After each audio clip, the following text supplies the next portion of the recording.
Stan Jabalisco here. I am measuring the AC voltage at an outlet in my Nerd Cave ham radio shack. This voltage is coming through an uninterruptible power supply at the moment, but the supply is not operating. In other words, it's not on battery. It's just feeding the AC from the utility directly to all of my equipment, and all of my Nerd Cave equipment is on. The ham radio, both computers, some LED lights in the house, my internet modem and router, and other essentials are all on, so this supply is probably going to be required to deliver about a kilowatt or so of power. Now what I'm going to do, I have all of this connected to a couple of breaker boxes. I can shut the breaker boxes off, and when I do that, the radios will be forced to acquire all of their electricity from the battery in the uninterruptible power supply. So let's do that.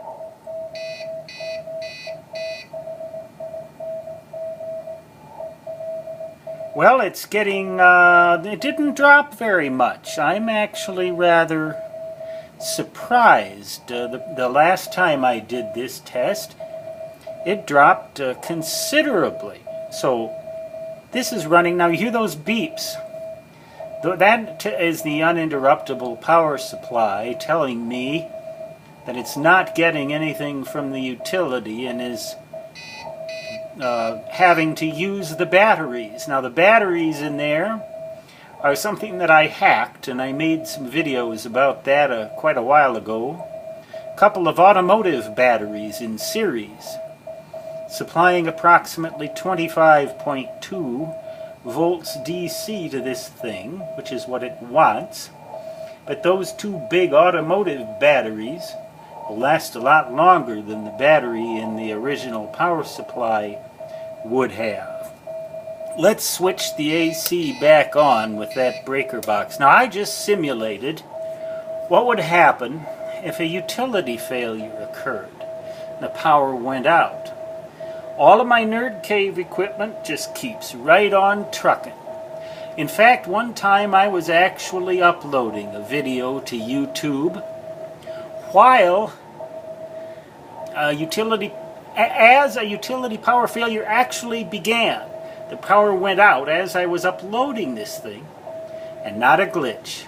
Not a glitch. This uninterruptible power supply by APC, hacked, as I mentioned earlier.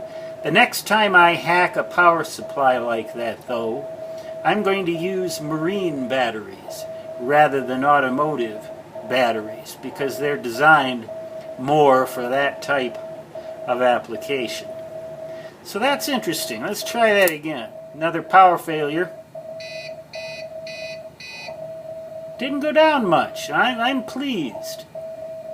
Because like I said, the first time I tried this, it went down to 97 volts. So, but everything worked even all the way down to 97 volts. Go figure. Power came back on, and Stan Jabalisco, proprietor and operator of amateur radio station W1GV Whiskey 1, Good Vibrations, will say 73, meaning best regards, and so long for now.